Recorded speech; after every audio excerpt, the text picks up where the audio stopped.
Take them or leave them, but by 2020, the millennials will make up a third of all adults in the United States. You may know one, millennials lacking life skills like cooking, budgeting, or time management.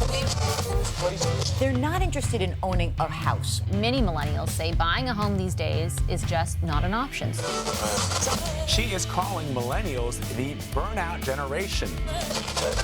According to a new study, millennials say that the term snowflake is in fact harmful to their mental health. Millennials hate this shit. They hate it. Welcome to another episode of Millennial Malarkey. I am Adam. I'm Alec, and this is it.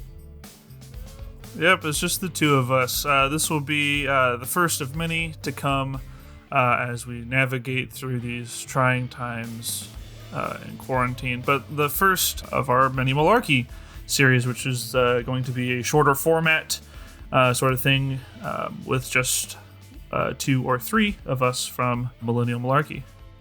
So, Alec, what do we have on tap for today? I wanted to talk about something that I feel like you and I could easily discuss. Recently, there's been some pretty negative news about a company called Gearbox. They are a software company that make video games, specifically the Borderlands franchise, which you and I are both really into. Oh, yeah. I think we mentioned it. Yeah, we've mentioned it before that, Adam and I, back in high school, we played through Borderlands together, and then Borderlands 2 came out, and we played through that together. Borderlands 3, the most recent one, came out like 7-8 months ago. So he and I played through that one as well. Gearbox is kind of under some heat right now because their CEO, Randy Pitchford, is a big old dum-dum. Yeah. He's a big old dum-dum is what he is. Yeah. And this isn't the first time that he's, had some negative press on him. There were some times, I forget the year, but one of the voice actors from the games, from the original games, for a robot named Claptrap. The voice actor's name is David Eddings, and this is all from some tweets and stuff that David Eddings had a while back, where someone tweeted to him saying, "Hey, are you going to be returning for Borderlands 3?" And David Eddings said, "No, I'm not coming back this time. For the first time, I requested that I get paid for my work, and Gearbox told me to go." Which, I'm paraphrasing on that. I'm not sure if that's word for word, but basically, I think what happened is that David Eddings said, "You guys should pay me fairly accordingly, maybe to union rates or something like that." And Pitchford and the rest of Gearbox said, "Nope, we can find someone cheaper. You go." Right.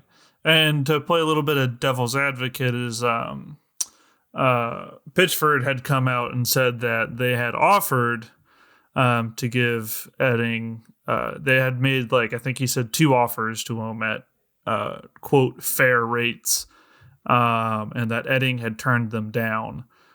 So a little bit of he said, she said kind of stuff going on there. Right. And that happened a few years ago, or maybe a year or so ago, and it's kind of okay, well, just like you said, that's someone's word against someone else's word. It doesn't mean that Randy Pitchford is the bad guy in that situation. But some more stuff keeps happening that kind of makes you wonder. There was also a case that David Eddings, same guy, claimed that in 2017 they were at it was a convention or something, and they were in the lobby of a Marriott hotel, and that I guess he said something that Pitchford didn't like, and that Pitchford, quote unquote, physically assaulted him, which, who knows what happened there, but kind of sounds like Randy Pitchford kind of lost his cool and, went off and maybe roughed him up a little. Who knows? Well, I bet you what happened was Edding had some choice words for Pitchford. Pitchford had some choice words for Edding. They closed the distance between the two, and probably Pitchford gave him a shove back or something. Yeah. Because when you hear, physically assaulted, you think, first thing in my mind is punches thrown, right? But it didn't have to be that. It could Right. just be like, he pushed him, and that's technically physical assault. I think honestly, like 90% of those cases are, people getting shoved, Right. and you not liking it just because you don't like the person, and you can make a lawsuit out of it. And however you'll take that. I don't know. I was not there. That is just me speculating. Yeah. Yeah. So it's hard to, claim one way or another that one person was in the wrong, but it just kind of seems like things keep piling up that kind of paint Randy Pitchford in a negative light. Oh, absolutely.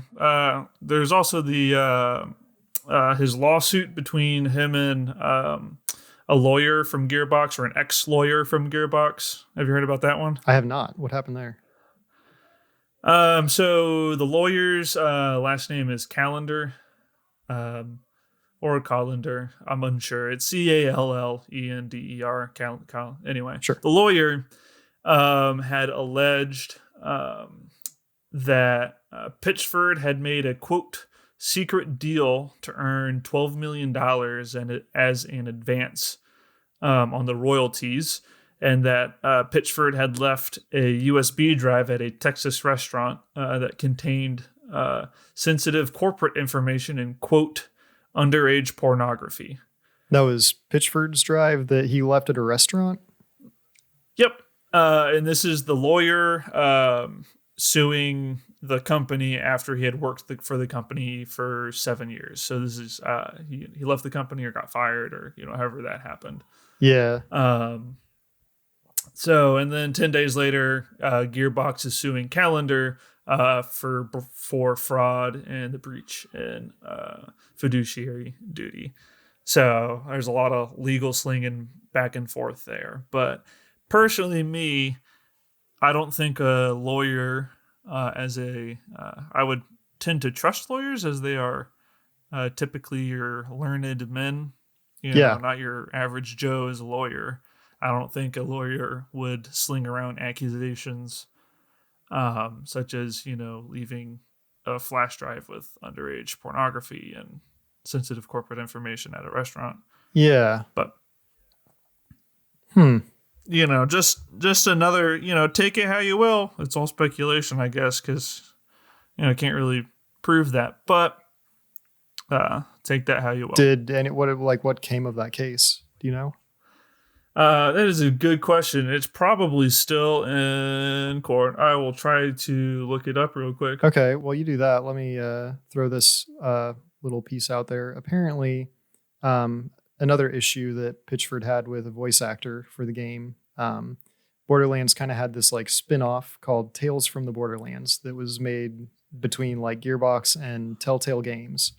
They do a lot of like cool, like kind of graphic novel style video games that don't have a lot of action, but it's all about like telling a good story. And people really liked it. And it introduced a character named Reese. They had a voice actor that everyone really liked for Reese. And then between Tales for the Borderlands and Borderlands 3, the writers said, okay, let's, bring Reese into the next game. So Reese is an NPC in Borderlands 3. He's just a character in the game that you can talk to and stuff.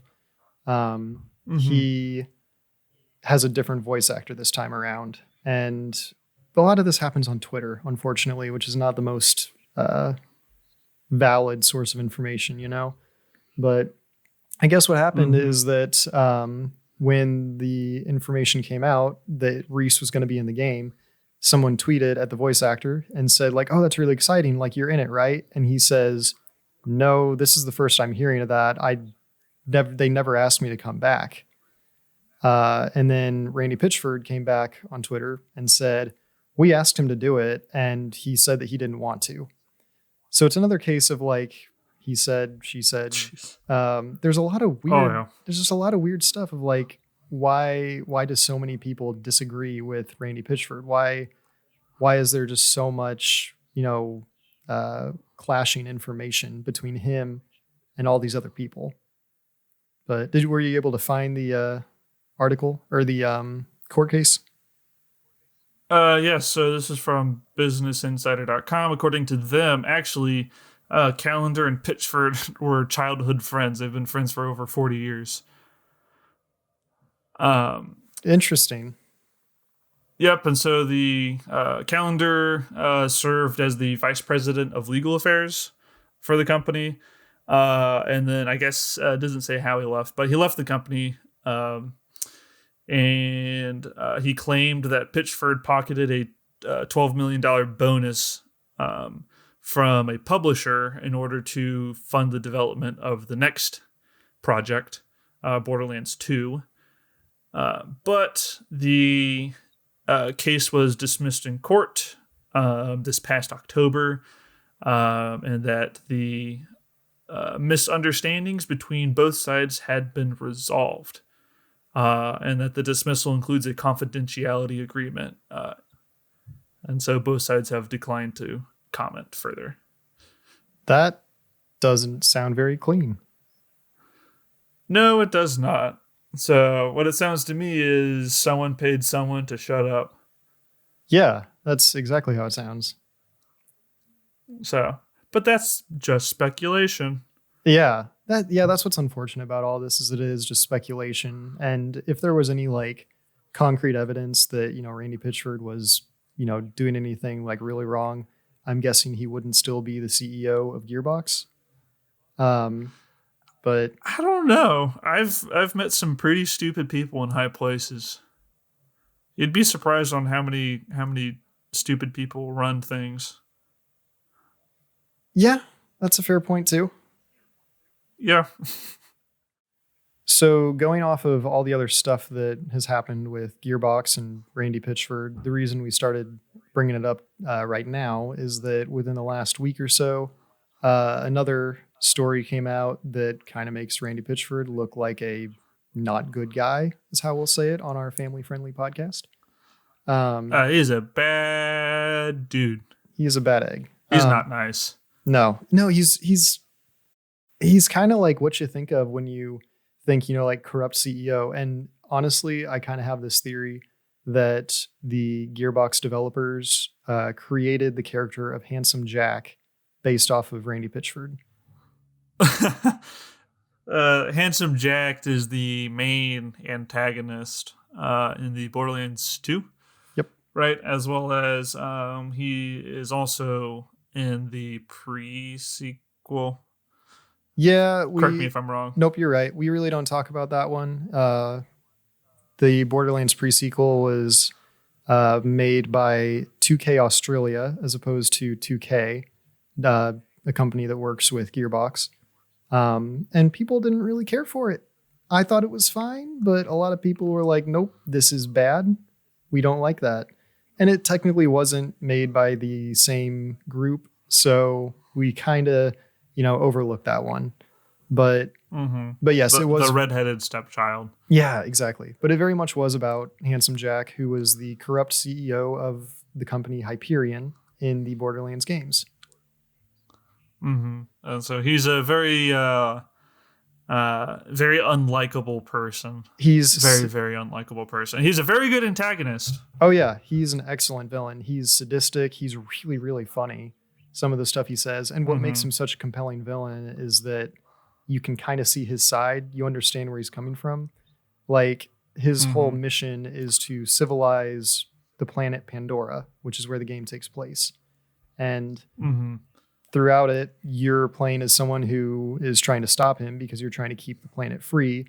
His whole thing is he doesn't like the bandits on the planet. He wants to civilize it, clear it all out, clean it up, make it a family-friendly place, but he does so by killing a lot of people. So it's you can definitely see both sides for him. Yeah, he has great ideas. It's just his execution is a little off. Anyway. Yeah, so Randy Pitchford, talking about like what he just did recently. I guess technically maybe wasn't exactly him, but it was like the management at Gearbox. The developers there, they are on a profit margin sharing system for their pay. So what that means is that they get paid less than they typically would if they were working for another company doing a similar job. The promise there is that, they get paid more depending on how well the game does. They're promised bigger bonuses if the game sells well.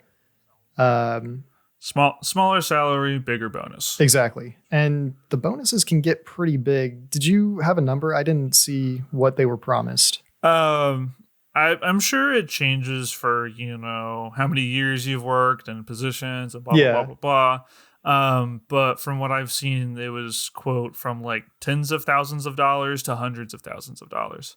Yeah, it depending. was a beefy payout. And I mean, that they should have gotten it because, the game when it first came out, Gearbox was really, promoting that. They were like, yeah, like we sold 5 million units within the first week alone.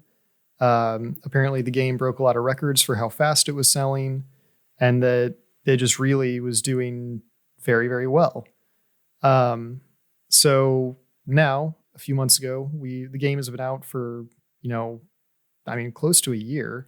Well, I guess 3/4 of a year-ish, but the game's been out for that long. They've had a couple of major DLCs come out for it. So the developers are still, putting in a lot of time to get this thing, polished and enhance it.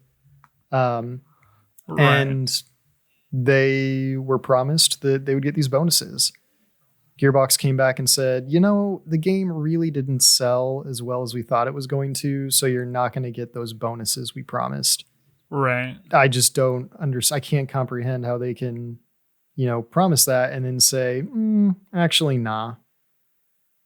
Yeah, I think the one of the problems is that Pitchford said, I'm sure in hiring developers and whatnot, they say, come work for us. Here's a projection for the number for your bonuses, even though you're not getting paid a bunch of salary, but here's a projection of the bonuses that you could earn. Right. And then the employees took that to, the franchise is a large franchise, pretty well known. I think before Borderlands 3, or as of now, they've sold like 43 million copies of the game, which is pretty significant over the entire series. Mm-hmm. So one could assume, it's a pretty big name. I could make a bunch of money. Why the heck not? And it's definitely, I think it's a story of overpromising and under-delivering. Yeah, but the issue there is that the game did sell better than they thought it would, and now Gearbox is saying, no, it didn't. Right. That's the issue, is that they can afford to give out, big bonuses. It may not be exactly what they promised, but the developers are hardly getting like a fraction of what they were promised now. Goodness gracious. So how many copies has Borderlands 3 sold? That's a great question. I gotcha. A bunch of games, I'm sure they've made hundreds of millions of dollars, selling all of these games. This is from venturebeat.com, and it was posted on February 6th, 2020, so basically 2 months ago. And it says Borderlands 3 sales neared 8 million copies. So, within the first week, they sold about 5 million, and then in the months following from then to now, they've sold another 3 million, which is some good numbers. That's a lot of sales. It is a lot of sales. For those of you who don't know, Borderlands 3 released on September 13th this past year. Yes. Yeah. So they've had, 5-6 months of sales going on. They've sold that many copies. The employees are underpaid for what they do, expecting a big bonus. And from what I've been reading in the articles, is that the employees don't even get a fraction of what they were quote promised in their profit sharing bonuses. So I think ultimately, we can't really do much about that. Especially we're in a weird place as consumers, is that, you want to support the developers, but the only way to do that, is like financially, and you say, okay, you guys did well, we'll buy your game. The problem here is that the game is fantastic. The developers did an amazing job and they're not getting paid for it. So I kind of have this issue of like, do I feel bad that I spent money on the game? Do I feel bad that I have, voiced my opinion that I really enjoy the game? And I feel like I shouldn't. I think it's good that, to let the people know, like, yeah, the developers did such a great job. But what I think should happen, unfortunately, I think that the developers should say, you know what? Screw that. We're done. You're not giving us what you promised. I think that what needs to happen is that the developers should say, we're done. We're leaving. We're not making another game. Because they're talented people. Like, they've dedicated their lives to this profession, and they could easily, be making other AAA games. So... Right. You work on one big franchise. I'm sure you could, translate your skills to some other big franchise that wants you. I don't. Bethesda. I don't know any other game developing companies. Yep. Rockstar made GTA. I think it's like the same. I'm not sure. I'm not really a computer nerd or major. So what I kind of expect to happen is that I really, really do hope that the developers don't take that and that they do, fight back and like, either boycott or just leave. And that Gearbox says, well, Borderlands sold really well. Let's make Borderlands 4. We'll get a new team of developers and the game will just be bad. And I'm kind of hopeful, honestly, that would happen just so Gearbox could be like, wow, we screwed up. And the other part of me, of course, is like, I really want the game to be good. I just want Gearbox to like right their wrongs, because I'd hate for Borderlands 4 to be crappy, but they're going to make it either way. Yeah. So I don't know. It's going to get made because it is going to make money. It's a weird place to be like, do you support the game? Do you not support the game? The developers deserve it, but they're getting screwed. So I don't know. It's just a weird thing that I think should be brought to light. Right. Well, I guess we'll make our decisions whether or not we pick up the game or not in, a couple years when the Borderlands 4 or whatever comes out. Yeah, the pre-sequel part 2 or whatever they go with from the next, I don't know. I don't know, part 5. Who knows? Who knows? Anyway, so that brings us to the end. Yeah.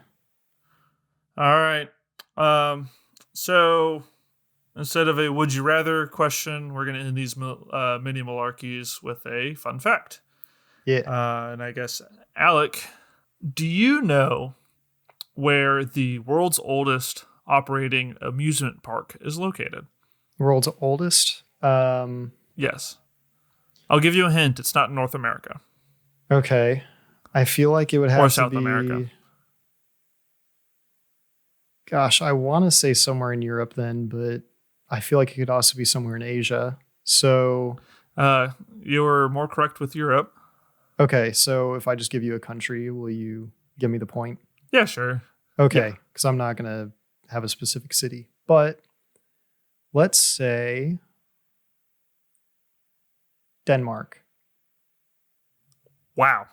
Nailed it. Wait, are you serious? Yeah. It's called Bakken. Bakken?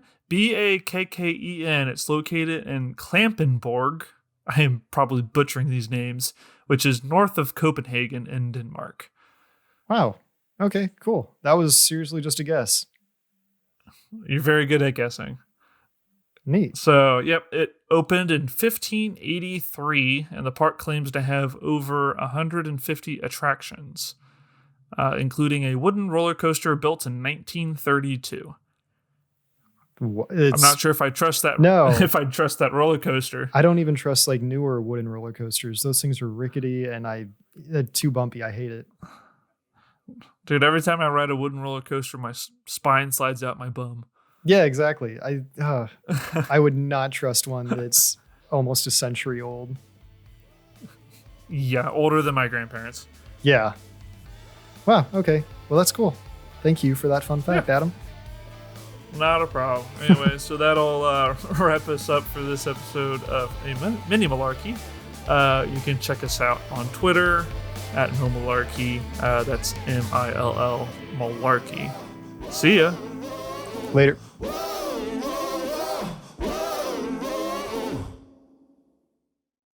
You can definitely see both sides for him. Yeah, he has great ideas. It's just his execution is requires actual execution. That's bad, folks.